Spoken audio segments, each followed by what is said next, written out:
ತಿಳಿಯಿತು. ನಿಮ್ಮ ಯಾಗದ ಕುದುರೆ ಎಲ್ಲಿದೆ ಎಂದು ನನಗೆ ತಿಳಿಯಿತು ಶತ್ರುಘ್ನ. ಅದು ಎಲ್ಲಿದೆ ಎಂದು ಹೇಳಿ ಮುನೀಂದ್ರ. ಈ ದೇವಪುರದ ರಾಜ ವೀರಮಣಿಯ ಪುತ್ರ ರುಕ್ಮಾಂಗದ ನಿಮ್ಮ ಯಾಗದ ಕುದುರೆಯನ್ನು ಕಟ್ಟಿ ಹಾಕಿದ್ದಾನೆ.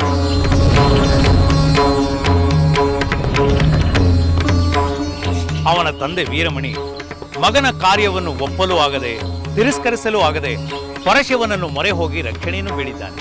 ಪರಶಿವ ಅವನಿಗೆ ಆಶ್ವಾಸನೆಯನ್ನು ನೀಡಿದ್ದಾನೆ. ಇದೇನು ಮುನೀಂದ್ರ, ನಮ್ಮ ಯಾಗದ ಕುದುರೆಯನ್ನು ಕಟ್ಟಿದ ವೀರಮಣಿಗೆ ಆ ಪರಮೇಶ್ವರ ರಕ್ಷಣೆ ನೀಡುತ್ತಾನೆ. ಆ ಪರಮೇಶ್ವರನಿಗೆ ಶ್ರೀರಾಮನ ಮೇಲೆ ಅಪಾರವಾದ ಪ್ರೇಮವಿದೆಯಲ್ಲವೇ? ಹೌದು ಶತ್ರುಘ್ನ, ರಾಮನಿಗೆ ಶಿವನ ಮೇಲೆ ಅಪಾರ ಪ್ರೇಮವಿದೆ. ಶಿವನಿಗೂ ರಾಮನ ಮೇಲೆ ಅಪಾರವಾದ ಪ್ರೇಮವಿದೆ. ಇಬ್ಬರಿಗೂ ತಮ್ಮ ಭಕ್ತರ ಮೇಲೆ ಅಷ್ಟೇ ಪ್ರೇಮವಿರುವುದಲ್ಲವೇ? ಭಕ್ತ ಪರಾಧೀನನಾದ ಪರಮೇಶ್ವರ ತನ್ನ ಭಕ್ತನ ರಕ್ಷಣೆಗೆ ಧಾವಿಸುವುದು ಸಹಜವಲ್ಲವೇ? ಅಂದರೆ ಮುನೀಂದ್ರ, ನಾವು ನಮ್ಮ ಯಾಗದ ಕುದುರೆಯನ್ನು ಮರಳಿ ಪಡೆಯಲು ಶಿವಭಕ್ತನಾದ ವೀರಮಣಿಯೊಂದಿಗೆ ಹೋರಾಡಲು ಅನಿವಾರ್ಯವೆನ್ನುತ್ತೀರಾ? ಅನ್ಯ ಮಾರ್ಗವೇ ಇಲ್ಲ ಶತ್ರುಘ್ನ. ವೀರನಾದ ವೀರಮಣಿ ಯುದ್ಧದಲ್ಲಿ ಸೋಲದೆ ನಿಮ್ಮ ಕುದುರೆಯನ್ನು ಖಂಡಿತ ಒಪ್ಪಿಸುವುದಿಲ್ಲ. ಯುದ್ಧ ನಡೆಯಲೇಬೇಕು. ನಾವು ಯುದ್ಧಕ್ಕೆ ಸಿದ್ಧರಾಗಿದ್ದೇವೆ ಮುನೀಂದ್ರ. ನಡೆಯಲಿ. ನಡೆಯಲೇಬೇಕಾದ್ದನ್ನು ಯಾರಿಂದಲೂ ತಪ್ಪಿಸಲು ಸಾಧ್ಯವಿಲ್ಲ. ಚಿಂತಿಸಬೇಡ. ಬಹು ಪ್ರಯತ್ನದಿಂದ, ಬಹಳ ಕಷ್ಟದಿಂದ ನಿನಗೆ ಖಂಡಿತ ಜಯ ಲಭಿಸುತ್ತದೆ. ರಾಮನನ್ನು ಜಯಿಸುವವರು ಲೋಕದಲ್ಲಿ ಯಾರಿದ್ದಾರೆ? ನಾನೂ ಗಗನದಲ್ಲಿ ನಿಂತು ನಿಮ್ಮ ಯುದ್ಧವನ್ನು ನೋಡುತ್ತೇನೆ. ನಾನು ಬರುತ್ತೇನೆ.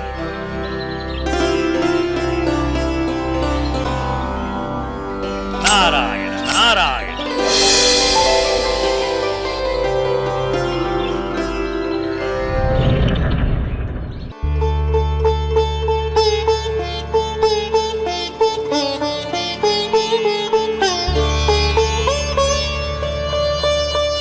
ಪ್ರಭುಗಳಿಗೆ ಪ್ರಣಾಮಗಳು.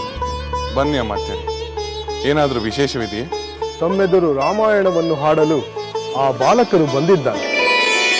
ಹೌದೇನು? ಅವರೆಲ್ಲಿದ್ದಾರೆ? ಅವರನ್ನು ಕೂಡಲೇ ಕರೆತನ್ನಿ ಅಮಾತ್ಯರೇ. ಖಂಡಿತ.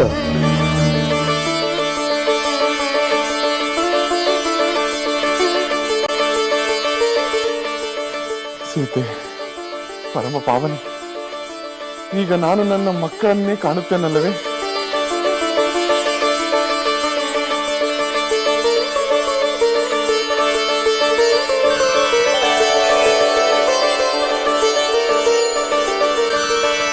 ಶ್ರೀರಾಮಚಂದ್ರ ಪ್ರಭುವಿಗೆ ಪ್ರಣಾಮಗಳು.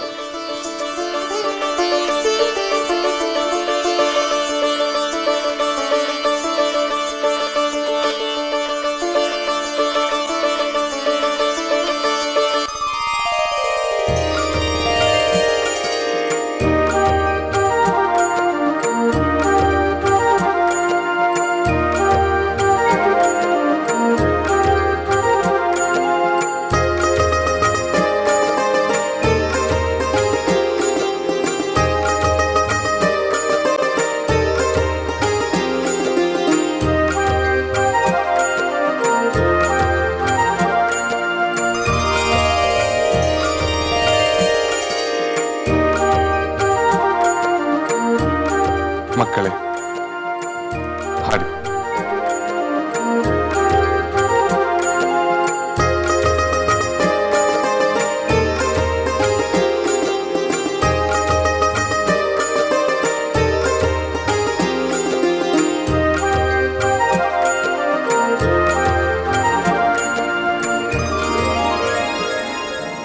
ನಿಮ್ಮ ನಾಮ ಸ್ಮರಣೆ ಪರಮ ಪಾವನವು, ನಿಮ್ಮ ಮಹಿಮೆಯ ಗಾನ ಪರಮ ಮಂಗಳವು, ನಿಮ್ಮ ದರುಶನದಿ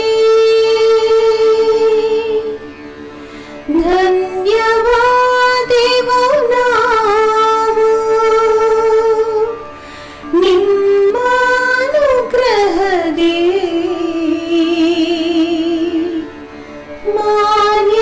ಮಾನ್ಯರಾಗುವೆವು.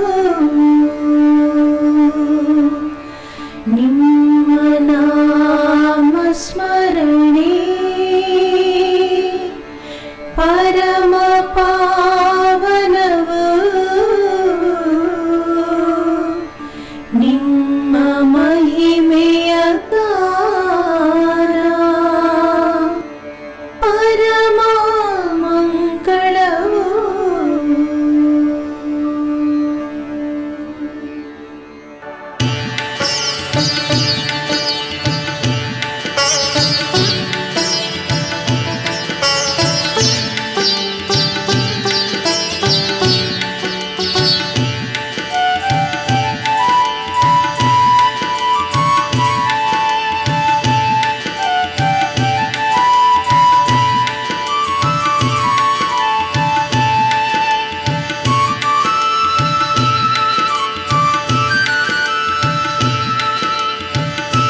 ಬಾಲಕರೇ, ನಿಮ್ಮ ನಾಮಧೇಯವೇನು?